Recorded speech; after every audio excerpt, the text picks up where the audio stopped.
প্রথমেই প্রথম আলোর বার্তার পর্দায় সবাইকে জানাই শুভেচ্ছা, অভিনন্দন। গতকাল নবান্নে অভিযান অর্থাৎ সেই আরজিকর অভয়াকাণ্ডে তার প্রতিবাদে নবান্ন অভিযান করল যুব ছাত্র সমাজ। কিন্তু দেখা গেল, আমি হেস্টিংসে ছিলাম, আমি হেস্টিংসের মোড়ে কালকে সরাসরি ছিলাম, সেখানে আমি কভারেজ করছিলাম। কিন্তু দেখা গেল কলমে ভারতীয় জনতা পার্টি অর্থাৎ বিজেপির যত সমর্থক আছে গতকাল কিন্তু নবান্ন অভিযানে তারাই কিন্তু ছিল মুখ। হ্যাঁ, ব্যানারটা ছিল না, আমাদের জাতীয় পতাকা নিয়ে তারা কিন্তু নবান্ন অভিযান করল। কিছু কিছু ছেলের হাতে বিজেপির পতাকা ছিল। এই মুখ্যমন্ত্রীর পদত্যাগ, এর জন্যই কালকে নবান্ন অভিযান। কিন্তু সেই যারা আন্দোলনকারী তাদেরকে বলছি আমি, এইভাবে মুখ্যমন্ত্রী পদত্যাগ আন্দোলন করা যায় না। সেখানে আপনারা করতে গেলে রাজ্যপালের কাছে যান, গিয়ে আন্দোলন করুন। আর গতকাল নবান্নের অভিযানে যেটা ছাত্র যুব সমাজ অর্থাৎ কলমে বিজেপি করল, সেখানে কত ক্ষতি হলো জানেন?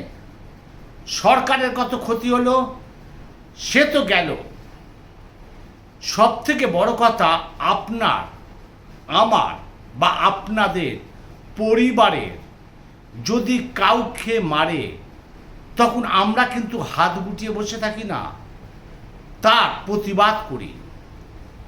প্রথমেই কলকাতা পুলিশকে আমরা প্রথম আলোর বার্তার পর্দায় একটা কুর্নিশ জানাই যে কলকাতা পুলিশ কতটা সংযম ছিল। কারণ সে দেবাশিস চক্রবর্তী, সার্জেন্ট দেবাশিস চক্রবর্তী, সে একটা চোখ তার নষ্ট হয়ে গেল। গতকাল নবান্ন অভিযানের লাস্ট রেজাল্ট এটাই হলো যে একজন সার্জেন্ট ইউনিফর্ম অবস্থায়, আমরা তার কভারেজ করেছি, তার পুরো ড্রেস রক্তে ভেসে গেল। আজ তাকে সেই নিউ টাউনে একটা নার্সিংহোমে আজকে ছেড়ে দিল। তার একটা চোখ, সেখানে ডাক্তার বলল সে ভবিষ্যতে দেখতে পাবে কি না সেটা আমরা জানি না, আমরা খুব চেষ্টা করছি। সেই সার্জেন্ট দেবাশিস চক্রবর্তীর একটা চোখ নষ্ট হলো।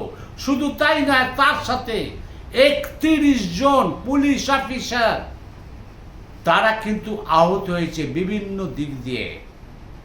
যে কথাটা বলছিলাম, আপনার, আমার বা আপনি যদি পরিবারে যদি কেউ মারে, আমরা কিন্তু চুপ করে বসে থাকি না। কিন্তু কলকাতা পুলিশে পরিবার একটা সংঘবদ্ধ থাকে, সেখানে দেখছে সেই পরিবারের, সেই কলকাতা পুলিশ প্রশাসনের সেই সার্জেন্ট দেবাশিস চক্রবর্তীর চোখ নষ্ট হয়ে গেল। তারা অনেক সংযম দেখিয়েছে। আমরা আবার কুর্নিশ জানাই প্রথম আলোর বার্তার পর্দায়। আর আজকে সেই কালকের প্রতিবাদে আজ 12 ঘন্টা বন্ধ ডাকা হলো। এবার আপনাদের দেখাচ্ছে সেই বাংলা বন্ধ কতটা সফল করতে পেরেছে বিজেপি, সেই উত্তরটা আমি দিয়ে দিচ্ছি। আপনারা দেখতে থাকুন, সঙ্গে থাকুন, পাশে থাকুন। আমি অমর চ্যাটার্জি।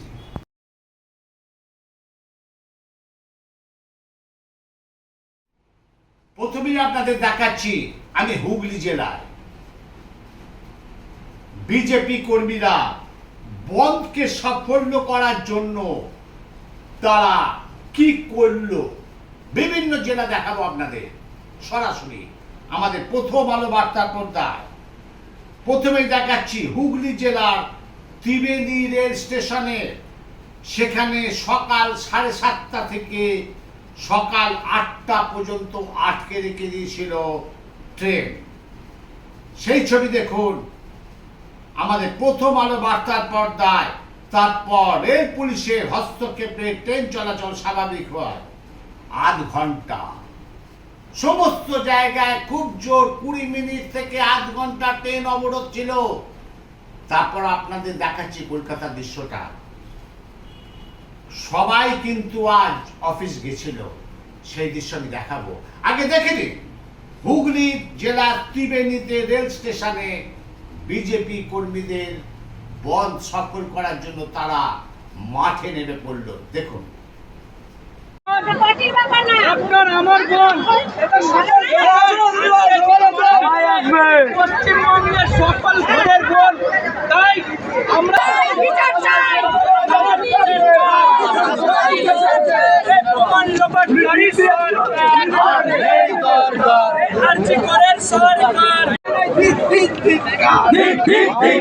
রাজ্যের মুখ্যমন্ত্রী তথা পুলিশ মন্ত্রী তোমাকে ভাইপোর সরকার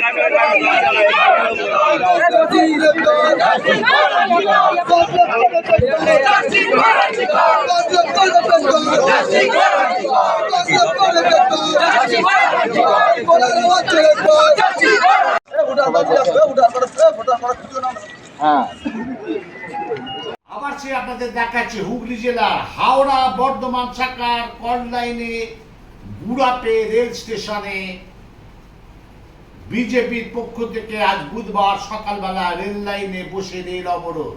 কতক্ষণ? আধ ঘন্টা। দেখুন সেই হুগলি জেলার হাওড়া বর্ধমান শাখার কল লাইনে গুড়াপের চিত্র দেখুন সরাসরি।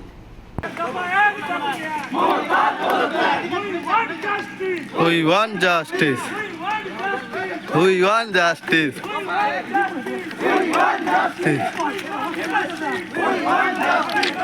এইবার দেখাচ্ছি হুগলি জেলার পোলবা। হুগলি জেলার পোলবা থানার এলাকায় সুগন্ধা, ঘটু, আলীনগর সহ এলাকায় সব বাজারের দোকান খোলা, যানবাহন চলাচল স্বাভাবিক করতে প্রিয়ব্রত বক্সির নেতৃত্বে বিশাল পুলিশ বাহিনী এলাকায় টহলদারি। সকাল থেকে দোকান বাজার সব খোলা, যানবাহন চলাচল স্বাভাবিক। এই দিন সকালবেলায় হুগলি গ্রামীণ পুলিশের পোলবা থানা মোট 6 জন বন্ধকারীকে পুলিশ গ্রেপ্তার করেন। একদম সরাসরি দেখুন সেই পোলবায়, হুগলির পোলবার চিত্র সরাসরি দেখুন আমাদের প্রথম আলোর বার্তার পর্দায়।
এইবার আপনাদের দেখাচ্ছি হুগলি জেলার চণ্ডীতলা, অর্থাৎ চণ্ডীতলার মশাকে 26 নম্বর রোড আটকে দেয় বিজেপি কর্মীরা। দেখুন সেই দৃশ্য আমাদের পর্দায়। প্রায় 30 মিনিট বন্ধ ছিল। আপনাদের বলেছিলাম যে আজকের বন্ধে কোথায় 20 মিনিট, কোথায় 10 মিনিট, কোথায় আধা ঘন্টা, খুব জোর আধা ঘন্টা বন্ধ ছিল। দেখুন সেই হুগলি জেলার চণ্ডীতলার মশাদের চিত্র সরাসরি দেখুন আমাদের প্রথম আলো বার্তার পর্দায়। জবাব চাই, জবাব দাও। জবাব চাই, জবাব দাও।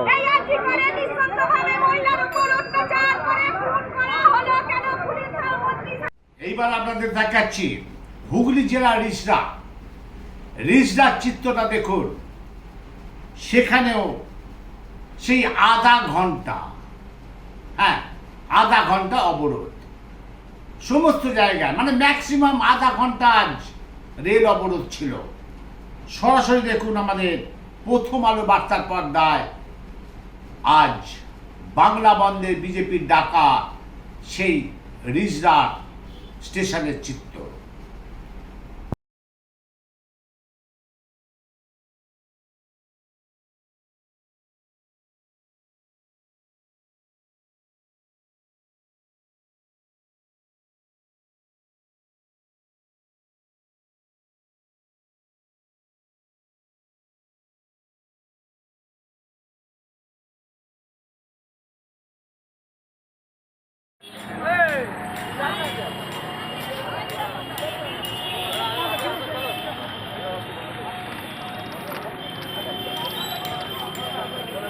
এইবার আপনাদের নিয়ে যাচ্ছি মুর্শিদাবাদ। সমস্ত জায়গায় কিন্তু প্রথম আলোর বার্তার প্রতিনিধিরা আজ কিন্তু ছড়িয়েছিল, যেমন গতকালও ছড়িয়েছিল, আজও কিন্তু প্রথম আলোর বার্তার পর্দায় সমস্ত প্রতিনিধিরা বিভিন্ন জায়গায় ছড়িয়েছিল, তারা খবর সংগ্রহ করতে গেছিল। এবার আপনাদের দেখাচ্ছি মুর্শিদাবাদ স্টেশনে ট্রেন আটকাতে গিয়ে বন্ধ সমর্থককারীদের সাথে জিয়াগঞ্জের বাসিন্দা বহরমপুরে বেসরকারি হাসপাতালে এক কর্মীর বচসা হয়। কাজে ক্ষতি হচ্ছে বলে দাবি করে বিজেপি কর্মীদের উদ্দেশ্য করে বলে, আমাকে 500 টাকা ক্ষতিপূরণ দাও। দেখুন, কিছু কিছু মানুষ আছে দিন আনে দিন খায়, তাদের খবর কেউ রাখে না, কিন্তু আজ বন্ধের জন্য তাদের পেটে কতটা লাথি মারা হয়েছে একটা প্রকৃষ্ট উদাহরণ আপনাদের দেখাচ্ছি। দেখুন, একজন ভদ্রলোক, সে বেসরকারি একটা হাসপাতালে কাজ করে, সে জানে আজ যদি না যায় তাহলে আজকে টাকাটা বাদ যাবে, সেই কারণে সে হাসপাতালে যাচ্ছিল, সে বেসরকারি হাসপাতালে যাচ্ছিল। তার অপরাধ, সে বিজেপি কর্মীদের বলে, আমি যদি না যাই আজকে টাকাটা পাবো না, সংসার চলবে না, ছেলে বউকে খেতে দিতে পারবো না। তখন সে 500 টাকা দাবি করে যে আমাকে 500 টাকা দাও, আমি বাড়ি চলে যাব। কিন্তু 500 টাকা চাওয়াতে সেই বিজেপি কর্মীরা ওই গরিব মানুষটাকে কি করলো সরাসরি দেখুন আমাদের প্রথম আলোর বার্তার পর্দায়। একটা দুর্ধর্ষ ছবি, কিরকম বিজেপি কর্মীরা ওই গরিব মানুষটাকে কি করলো সরাসরি দেখুন।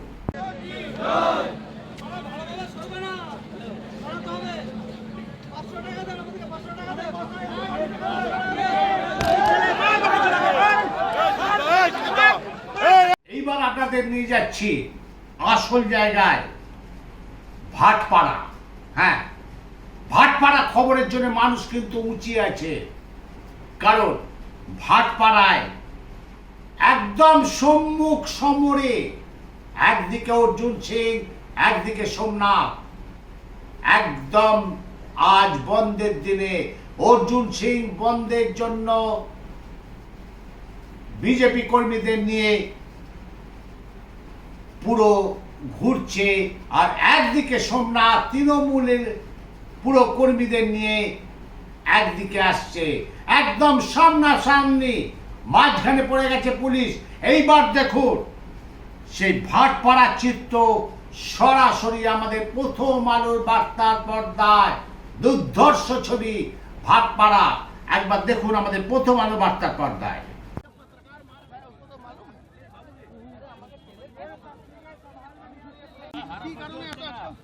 হঠাৎ আমরা কাকিনাড়া বাজারে ছিলাম, সেখান থেকে খবর পাই যে মেঘনা জুট মিলের গেটে তার দলবল নিয়ে, অর্জুনের দলবল নিয়ে সেখানে একটা আক্রমণ করেছে মজদুরদের উপরে। আমরা সবাই নিয়ে আসি এবং বলি কোনো জবরদস্তি কোনো বন্ধ করা যাবে না, শান্তিপূর্বকভাবে যদি কেউ না যায় তাহলে সে না যাবে। হঠাৎ দেখা গেল সেখানে উনি দলবল নিয়ে গেছে। তারপরে পুলিশ প্রশাসন যখন সরিয়ে সাধারণ করে তখন আমরা মিছিল নিয়ে আতপুরের দিকে এগোচ্ছি। হঠাৎ দেখা গেল অর্জুন ওদিক থেকে দলবল নিয়ে মিছিলের উপরে আক্রমণ করতে আসছে। পুলিশ না থাকলে মিছিলের উপরে আক্রমণ করে দিত। এই পরিস্থিতিতে আমরা এখানে দাঁড়িয়ে আছি, ও দাঁড়িয়ে আছে।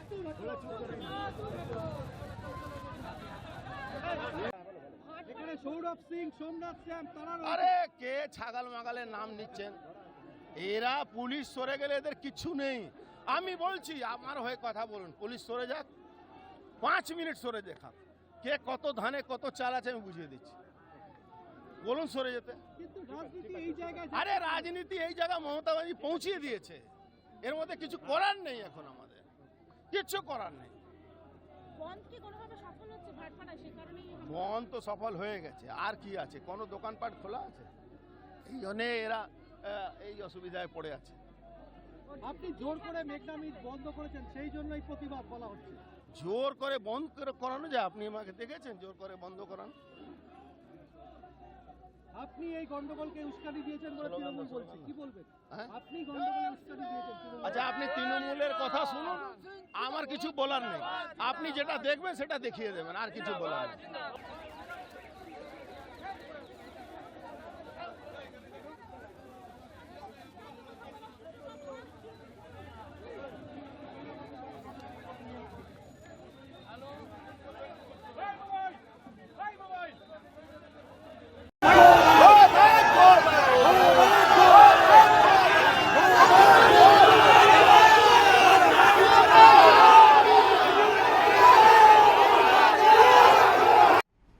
আপনাদের এইবার দেখাচ্ছি একটা ছবি।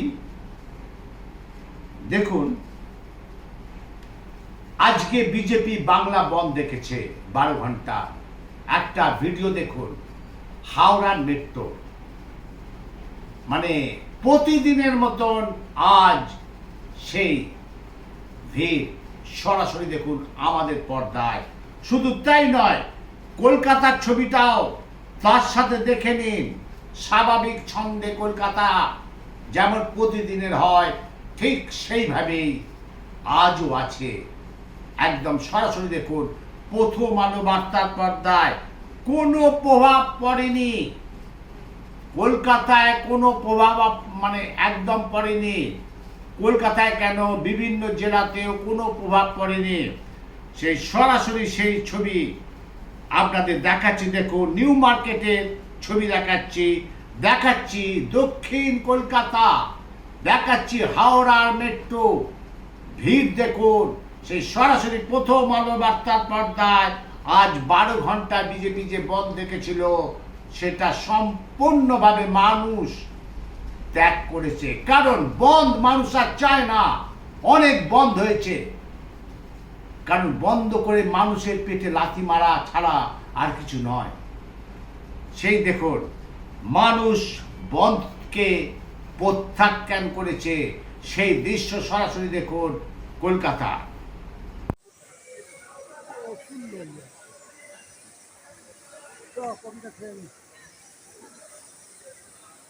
বলবে যে আমাদের মেট্রো স্টেশনে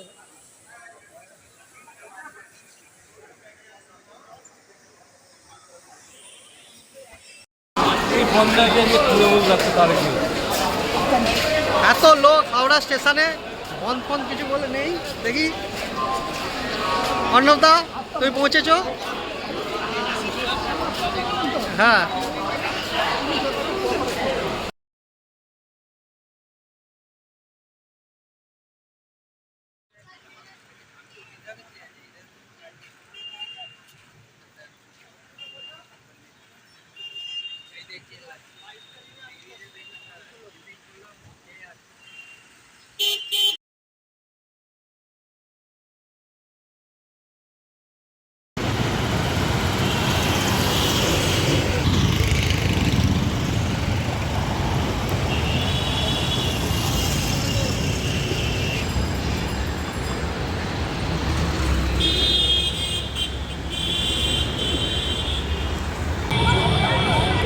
অভিভাবকরা উপস্থিত এবং একে একে বাচ্চাদের নিয়ে বেরোচ্ছেন, এবং কারুর বাবা, কারুর মা, কারুর কাকা, কারুর জ্যাঠা। আজকে 2-4টে কথা বলে নেবো আমরা। এবং তার সাথে সঙ্গে থাকুন, দেখতে থাকুন সপ্তম নিউজ।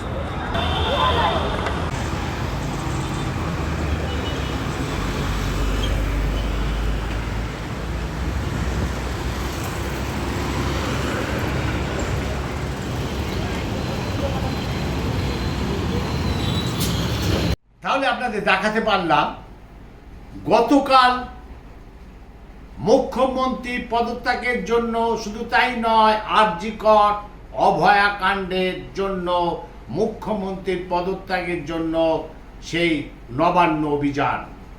কিন্তু সব থেকে বড় কথা, যে যুব ছাত্র সমাজ ব কলিমে বিজেপি আছে, কিছুই নয়, এটা ঠিক প্রসিডিওরে চললে ঠিকই হতো। কোনো ডেপুটেশন কিছু নেই, কোনো পেপার নেই, হাতে আছে শুধু লাঠি, বড় বড় ইট, এইসব আছে, যেটা কেউ 4-5 জন গিয়ে নবান্নে গিয়ে জমা দিলেই হতো, কাজটা মিটে যেত। কিন্তু সেটা না করে হাতে লাঠি আর থানি ইট, আর সেই অভয়াকাণ্ডে আর একজনের দাদা, আর একজনের স্বামী, আর একজনের ছেলে, আর সব থেকে বড় কথা, সেই সার্জেন্ট দেবাশিস চক্রবর্তীর একটা চোখ নষ্ট হয়ে গেল গতকাল সেই নবান্নে অভিযানে। আমরা আবার কুর্নিশ জানাই কলকাতা পুলিশকে। তারা সংযম নিজেদের মধ্যে করেছিল। কেউ যদি কাউকে মারে, সেই পরিবারের লোক আটকাতে যায় বা মারতে যায়, কিন্তু কলকাতা পুলিশ কাল কিন্তু বহুত সংযম দেখিয়েছিল। আপনারা দেখতে থাকুন, সঙ্গে থাকুন, পাশে থাকুন। আর দেখতে হলে থাকতে হবে প্রথম আলো বার্তার পর্দায়। আমি অমল চ্যাটার্জি। আমি সার্জেন্ট দেবাশিস চক্রবর্তী। আমার posting east division cyber cell in charge আমি। তো গতকাল আমি 11 ফার্লং গেটে নবান্ন অভিযান কানেকশনে ডিউটিরত অবস্থায় ছিলাম। আমাদের ইস্ট ডিভিশনের সাহেব ডিসি শ্রী আরিজ বিলাল আইপিএস, ওনার ট্যাগ টিমে ছিলাম। তো আমাদের ওখান থেকে ইনস্ট্রাকশন আসে যে আমাদের স্ট্যান্ড রোডের দিকে, গোয়ালিয়র ঘাটের দিকে মুভ করতে হবে। আমরা রেড রোড ধরে স্ট্যান্ড রোডের দিকে যাচ্ছিলাম। তো ইডেন গার্ডেনের কাছে একদল প্রোটেস্টার, তারা রাস্তার সাইড দিয়ে ছিল। তো অতর্কিতে হঠাৎ করেই ইট ছুটতে থাকে। তো আমাদের গাড়িতে উইন্ডস্ক্রিন ফেটে যায়। ফেটে গিয়ে ফার্স্ট ইটটাই আমার চোখে এসে পড়ে। তারপরে আরও প্রচুর পরিমাণে ইট এসে পড়তে থাকে। কোনো মতে আমাদের ড্রাইভার ওখান থেকে গাড়ি ঘুরিয়ে নিয়ে চলে যায়। আমরা প্রাণে রক্ষা পাই এবং আমার চোখ থেকে অঝরে রক্ত ঝরতে থাকে। তারপরে আমাকে ওখান থেকে পিজি হসপিটাল এবং এখানে শঙ্কর নেত্রালয়ে নিয়ে আসা হয়। বর্তমানে এখানে চিকিৎসাধীন। বা চোখে দেখতে পাচ্ছি না সেরকম, জানি না কতদূর কি দেখতে পাবো ভবিষ্যতে।